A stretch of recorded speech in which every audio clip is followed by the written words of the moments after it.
Assalamualaikum, selamat pagi anak-anak. Berjumpa kembali dengan Ibu Betiana ya.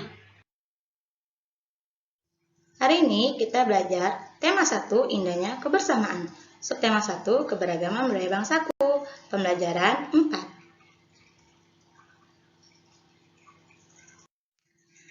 Pada pembelajaran sebelumnya, kalian telah berlatih untuk mengidentifikasi gagasan pokok dan gagasan pendukung dalam sebuah paragraf. Nah, pada pembelajaran kali ini, kita akan menyajikan hasil identifikasi tersebut ke dalam sebuah peta pikiran. Membuat peta pikiran yang memuat gagasan pokok dan gagasan mendukung. Peta pikiran adalah suatu cara yang digunakan untuk menemukan informasi-informasi dalam suatu bacaan. Langkah-langkah membuat peta pikiran yaitu: yang pertama, membaca teks bacaan dengan seksama. Yang kedua, carilah gagasan pokoknya dan tulislah di tengah-tengah. Yang ketiga, tulislah gagasan pendukung di cabang-cabangnya. Berlatih mengidentifikasi gagasan pokok dan gagasan pendukung.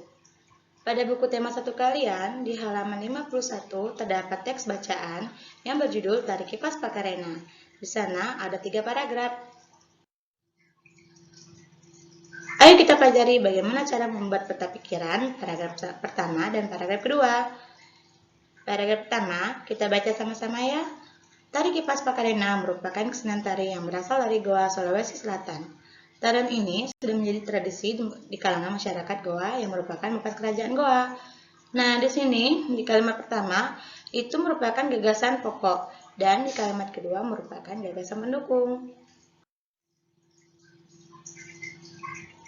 Peta pikiran paragraf pertama. Karena gagasan pokoknya kita tulis di tengah-tengah, jadi gagasan pokoknya Tari Kipas Pakarena merupakan kesenian tarian yang berasal dari Goa, Sulawesi Selatan.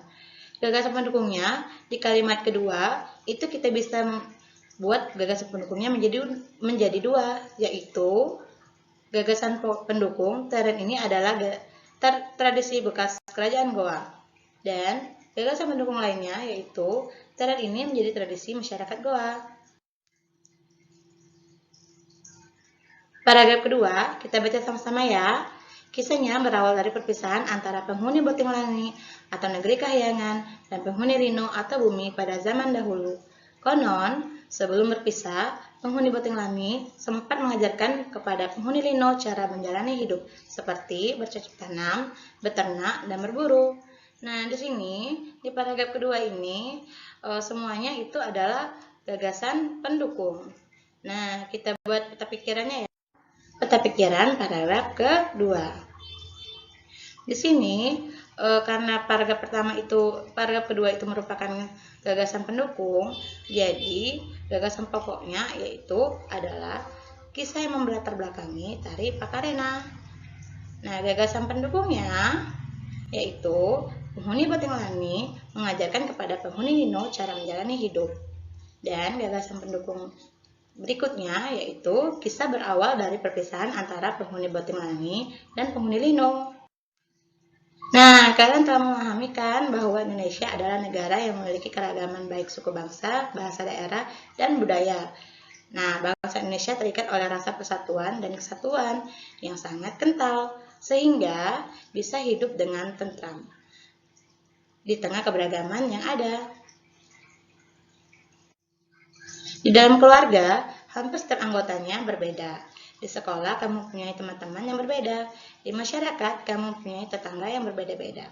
Nah, perbedaan yang ada di keluarga, di sekolah, dan di masyarakat akan menjadi indah apabila dilandasi oleh persatuan dan kesatuan. Persatuan dan kesatuan dapat diartikan kumpulan bagian-bagian yang dipersatukan. Hal itu merupakan bukti pentingnya kekompakan dalam mewujudkan persatuan. Dengan demikian, persatuan tidak mementingkan kepentingan diri sendiri atau kelompok, tetapi mementingkan kepentingan umum. Pentingnya sikap persatuan dan kesatuan. Di sini adalah contoh sikap yang menunjukkan dan sikap tidak menunjukkan persatuan dan kesatuan di lingkungan keluarga. Seperti sikap menunjukkan persatuan dan kesatuan saling mencintai sesama anggota keluarga, mengakui keberadaan dan fungsi tiap-tiap anggota keluarga, tidak memaksakan kehendak pada anggota keluarga lain, mengembangkan sikap tenggang rasa, dan lain-lain.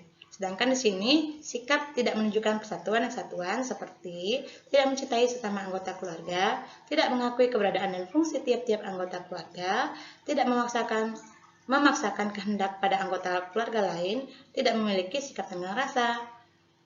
Nah, sedangkan di sini ada contoh sikap yang menunjukkan dan tidak menunjukkan persatuan dan kesatuan di lingkungan masyarakat, seperti hidup rukun dengan semangat kekeluargaan antar warga masyarakat. Setiap warga masyarakat menyelesaikan masalah sosial secara bersama-sama, bergaul dengan semua warga masyarakat tanpa membeda-bedakan suku, agama, ras, ataupun aliran, menggunakan bahasa Indonesia dengan baik dan benar dalam bergaul antar suku, bangsa, mengikuti setiap kegiatan kerja bakti, gotong royong, dan ronda di lingkungan masyarakat, dan lain-lain. Sedangkan contoh sikap tidak menunjukkan persatuan dan kesatuan di lingkungan masyarakat seperti saling melempar tanggung jawab dalam membersihkan lingkungan, tidak peduli terhadap keadaan lingkungan sekitar, tidak mau ikut ronda karena alasan sibuk dengan pekerjaan, hanya berteman dengan yang seagama atau sesuku saja, dan mementingkan diri sendiri atau tidak mau bekerja sama. Jika kita mengutamakan persatuan dan kesatuan, maka akan tercipta kerukunan hidup, baik itu di dalam keluarga maupun masyarakat, dan kehidupan menjadi tentram. Sebaliknya, jika kita tidak mengutamakan persatuan dan kesatuan, maka masyarakat dapat terpecah belah, banyak perselisihan, dan hidup menjadi tidak tentram. Tetap patuhi protokol kesehatan 5M, memakai masker, mencuci tangan, menjaga jarak, menjauhi kerumunan, dan membatasi mobilitas. Terima kasih. Wassalamualaikum.